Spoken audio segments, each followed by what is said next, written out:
Welcome to The Explainer. So glad you're here because we are diving into something absolutely fascinating today. We often think of the human body as this incredibly complex machine, right? But what if I told you that, just like your car, your body comes with a built-in check engine light, a subtle early warning system telling you something under the hood isn't quite right? Well, today, we're exploring a groundbreaking medical study that suggests you don't actually need a complicated blood panel to spot this warning sign. You just need to look at something you literally use every single day. Seriously, take a second and just look at your own hands. We rely on them for everything, right? Typing, cooking, buttoning our shirts. But I want you to ask yourself, could unexplained stiffness, a slight loss of grip, or just a random tingling in those fingers actually be a hidden metabolic secret? Like, could your hands predict a major health shift years before a doctor ever even utters the word diabetes? Well, the research we're unpacking today suggests exactly that. Okay, let's dive into this, because the core premise here is a total paradigm shifter. For the longest time, the medical community viewed hand complications as something that happened after years of living with full-blown diabetes. But recent evidence? It completely flipped the script. The thesis we're looking at is that localized hand dysfunction, these really subtle musculoskeletal and neuropathic changes, actually appear way before the hallmark symptoms of diabetes, like vision changes or severe neuropathy. Essentially, our hands are acting as an early warning system for prediabetes. Section 1. Meet the suspects. The hand complications. So, to really wrap our heads around this medical mystery, we first need to identify exactly what's going wrong. We need to meet our suspects, so to speak. Researchers focused on a few specific conditions that seem to disproportionately target folks with metabolic issues. Suspect number 1, carpal tunnel syndrome, or CTS. Now, you've probably heard of this one, right? Usually blamed on typing too much. But medically speaking, it's a nerve entrapment issue. The median nerve, which runs right through your wrist, gets squeezed, and that causes pain, numbness, tingling, or what doctors call paresthesia, often shooting right into your thumb, index, and middle fingers. It's super frustrating and can make simple tasks feel pretty monumental. Next up is trigger finger. That's our second suspect. Imagine you go to bend your finger and it suddenly catches, or it literally locks into place and you actually have to force it to pop back straight. That's trigger finger. It happens when the tendon that controls the bending of your finger gets thickened or develops this tiny nodule which stops it from gliding smoothly through its protective sheath. And our third primary suspect is limited joint mobility, or LJM for short. This is exactly what it sounds like, a restriction in how far you can extend your fingers, hands, or wrists. Clinicians often test this using the prayer sign. Try it right now. Imagine pressing your palms and fingers completely, perfectly flat together right in front of your chest, like you're praying. If there are gaps between your fingers and you just can't push them completely flush against each other, that is a classic sign of LJM.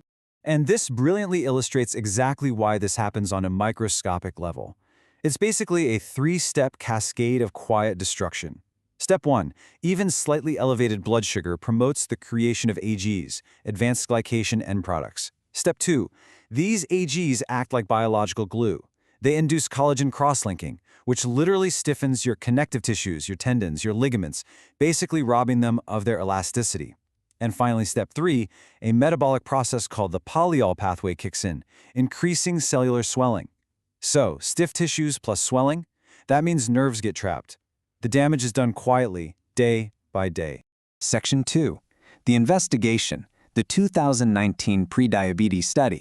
All right, so with the mechanism understood, researchers really wanted to know, is this happening to people who aren't even diabetic yet?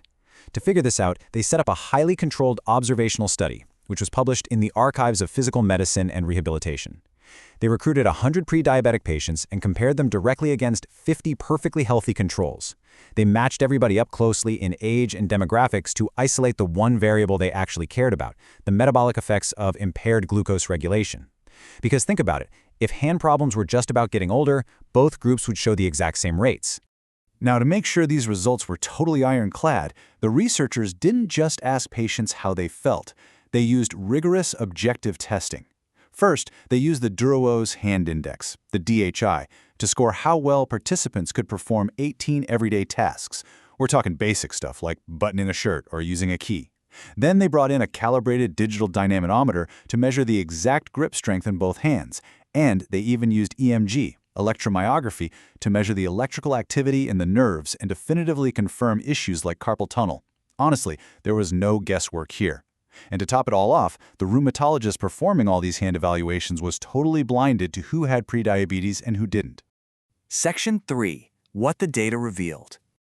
Okay, so when the researchers finally unblinded the data and crunched the numbers, this is the stat that completely blew my mind. When looking at the prediabetics group, a staggering 66% of them had at least one hand complication. That means 2/3 of the prediabetics were walking around with a structural hand issue. Compare that to the healthy control group where only 46% had complications. And the prediabetics also scored significantly higher on that Duro-O's hand index we just talked about, meaning they were already experiencing real, measurable struggles with daily physical tasks. Now, what's really interesting about this slide is the nuance. It reveals something totally unexpected. Limited joint mobility. Remember, that inability to press the palms completely flat? Well, it was the most common issue. It affected 53% of the prediabetics.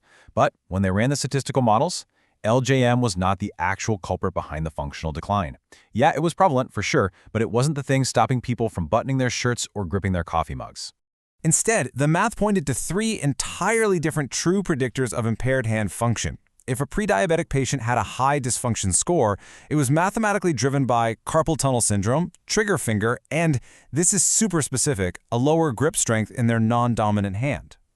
The researchers theorized that, hey, because we use our dominant hand so aggressively every single day, it might actually mask early subtle muscle or nerve deficits.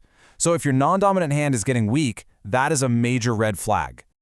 So the crucial point is this. You might assume that the higher your blood sugar is, the worse your hands would be, right?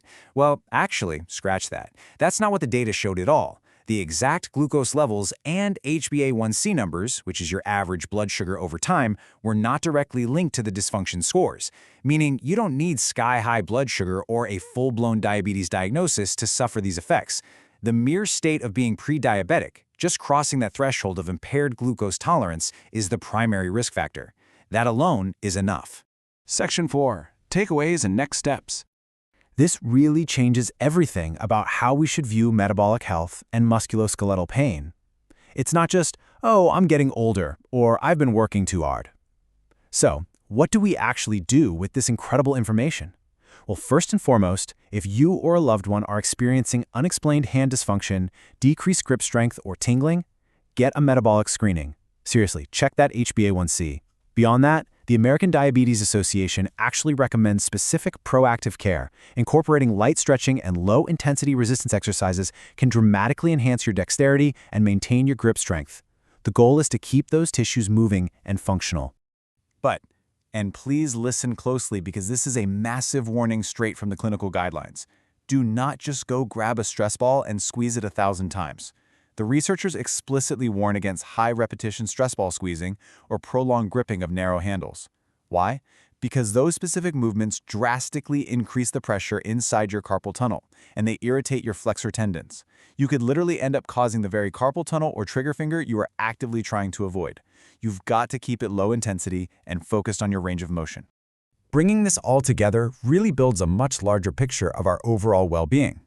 If our hands, our grip strength, a clicking finger, a tingling wrist, if all of that can act as the body's checked engine light for a metabolic breakdown years in advance, it begs an incredible question. What other early warning signs in the human machine are we completely missing? Our bodies are constantly talking to us. We just need to learn the language. Thank you so much for joining me on this explainer. Keep learning, stay curious, and I'll see you on the next one.